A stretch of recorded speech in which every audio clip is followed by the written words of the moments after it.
Top 3 des meilleurs footballeurs africains de 2022, que ce soit lors du mondial au Qatar en Coupe d'Afrique des Nations, ou dans les championnats nationaux. Focus sur 5 joueurs, qui se sont démarqués cette année. Avant de rentrer dans le vif du sujet, si tu n'es pas encore abonné à ma chaîne, c'est le moment de le faire.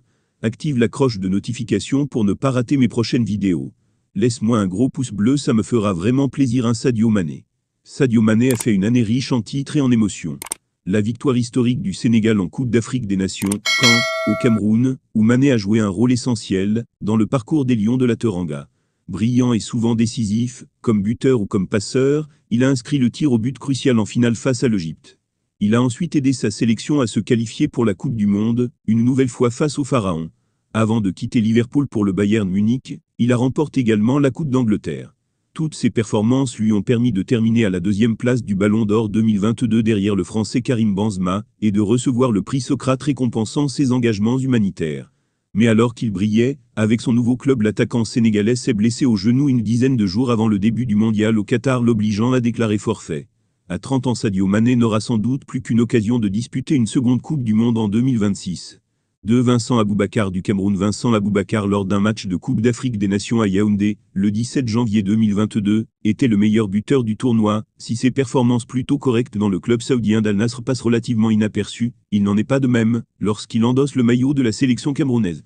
Lors de la CAN organisée dans son pays, Vincent Aboubakar, 30 ans, s'est hissé à la première place du classement des buteurs, avec 8 réalisations, soit plus de la moitié des buts inscrits par le Cameroun lors de la compétition, 14. Le capitaine des Lions indomptables a aidé son équipe à décrocher la 3e place du tournoi. Lors de la Coupe du Monde au Qatar, il a aussi ravi ses supporters en inscrivant contre la Serbie, 3-3, l'un des plus beaux buts de la compétition, puis en offrant à son équipe un succès d'estime, mais insuffisant pour se qualifier pour le second tour face au Brésil, 1-0, 3. Soulignement. Yacine Bounou du Maroc, le gardien des Lions de l'Atlas, a pris une part importante dans le parcours aussi flamboyant qu'inattendu du Maroc lors de la Coupe du Monde, récompensé par une inattendue 4e place. Yacine Bounou, 31 ans, n'est évidemment pas un inconnu, puisqu'il évolue au FC Séville, l'un des meilleurs clubs espagnols, avec lequel il a notamment remporté la Ligue Europa en 2020.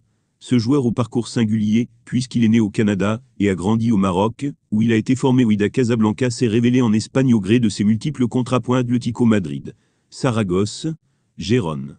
Considéré comme l'un des meilleurs gardiens du monde, ce joueur discret, cultivé et polyglotte, il parle arabe, français, anglais et espagnol, a probablement vu ses chances d'évoluer dans un club plus huppé que Séville augmenter grâce à ses performances au Qatar. Mais pas à n'importe quel prix. Pour arracher Yacine Bounou au soleil d'Andalousie, il faudra débourser 30 millions d'euros.